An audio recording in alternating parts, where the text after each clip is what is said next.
அனைத்து 5ஆம் வகுப்பு படிக்கும் குழந்தைகளுக்கும் என் இனிய வணக்கம். இன்னைக்கு நம்ம இந்த வீடியோவில் பார்க்கக்கூடிய பாடம் இயல் 2 உள்ள உரைநடை பாடமான கல்வி செல்வமா பொருட்செல்வமா. இந்த பாடத்தை தான் நம்ம இந்த வீடியோவில் பார்க்க போறோம். வாங்க இப்போ வீடியோக்குள்ள போகலாம். மலர்விழியும் தமிழரசியும் தோழிகள் இருவரும் பள்ளிக்கூடத்தை விட்டு வெளியில் வந்ததும் தொலைக்காட்சி நிகழ்ச்சிகள் பற்றி பேசிக்கொண்டு வருகிறார்கள். அப்போது மலர்விழி தன் தோழியிடம், தொலைக்காட்சியில் நேற்று கல்வி செல்வமும் பொருட்செல்வமும் என்ற தலைப்பில் நடந்த பட்டிமன்றத்தை நான் பார்த்து கொண்டிருந்தேன். அப்போது மின்சாரம் போய்விட்டது. அதனால் நடுவரின் தீர்ப்பை என்னால் அறிந்து கொள்ள முடியவில்லை.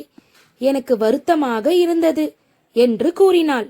வருத்தப்படாதே மலர்விழி, இந்த பட்டிமன்றம் பார்த்தவர்களிடம் முடிவை கேட்டு தெரிந்து கொள்ளலாம். சரி தமிழரசி, வா போய்கொண்டே பேசலாம். கல்வி செல்வமா பொருட்செல்வமா, எது சிறந்தது என நீ நினைக்கிறாய்?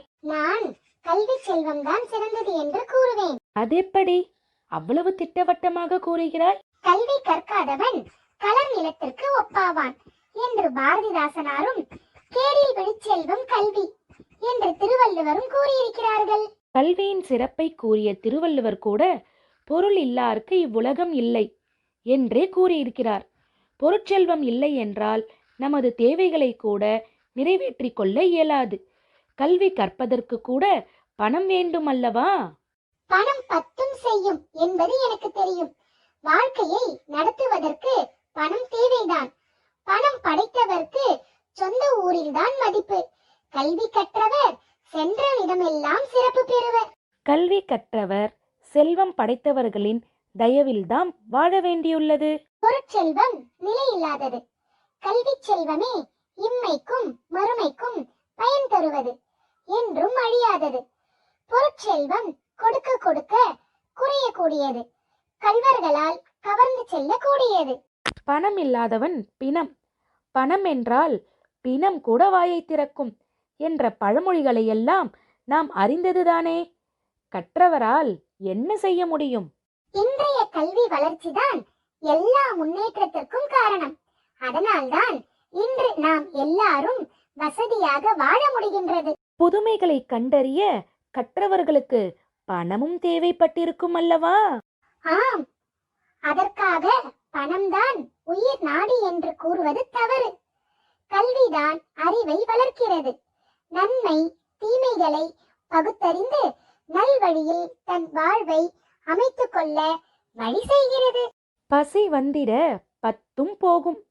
வறுமைதான் சமூக தீமைகளுக்கும் காரணமாகிறது. வறுமையிலும் செம்மையாக வாழ்பவன் கற்றறிந்தவன்.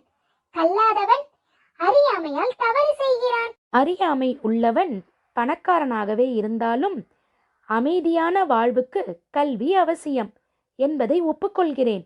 வசதியான வாழ்விற்கு பொருட்செல்வம் அவசியம் என்பதை நீ ஒப்புக்கொள்கிறாயா?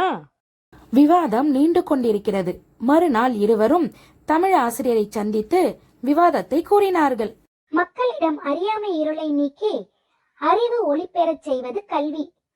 கல்வி அறிவை நாம் இளமையிலேயே பெறுவதுதான் சிறந்த வழி. இளமையில் கல்வி, சிலையில் எழுத்து என்னும் முதுமொழியை நாம் மறந்துவிடக் கூடாது. அம்மா, கல்வியின் சிறப்பை புரிந்து கொண்டோம். ஆயினும் கல்வியோடு பொருளும் இருக்க வேண்டுமா?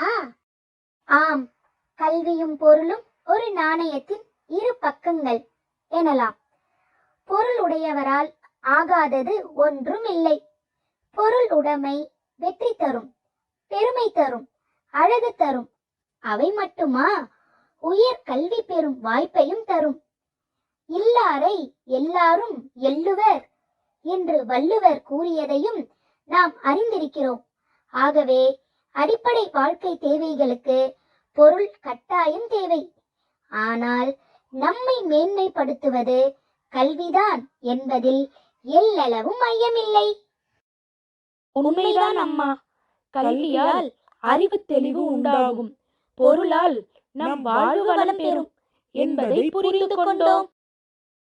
குழந்தைகளே, இந்த பாடத்தின் மூலம் நாம் அறிந்து கொண்டவை ஒவ்வொருவரும் வாழ்க்கையில் முன்னேற கல்வி செல்வம்தான் மிகவும் சிறந்தது என்பதை அறிந்து கொண்டோம். அதனால் நன்கு படித்து வாழ்க்கையில் முன்னேற வேண்டும் என்பதே என்னுடைய ஆசை. அனைவருக்கும் நன்றி. மீண்டும் இப்பாடத்தை ஒரு முறை சென்று பாருங்கள். நன்றி, வணக்கம்.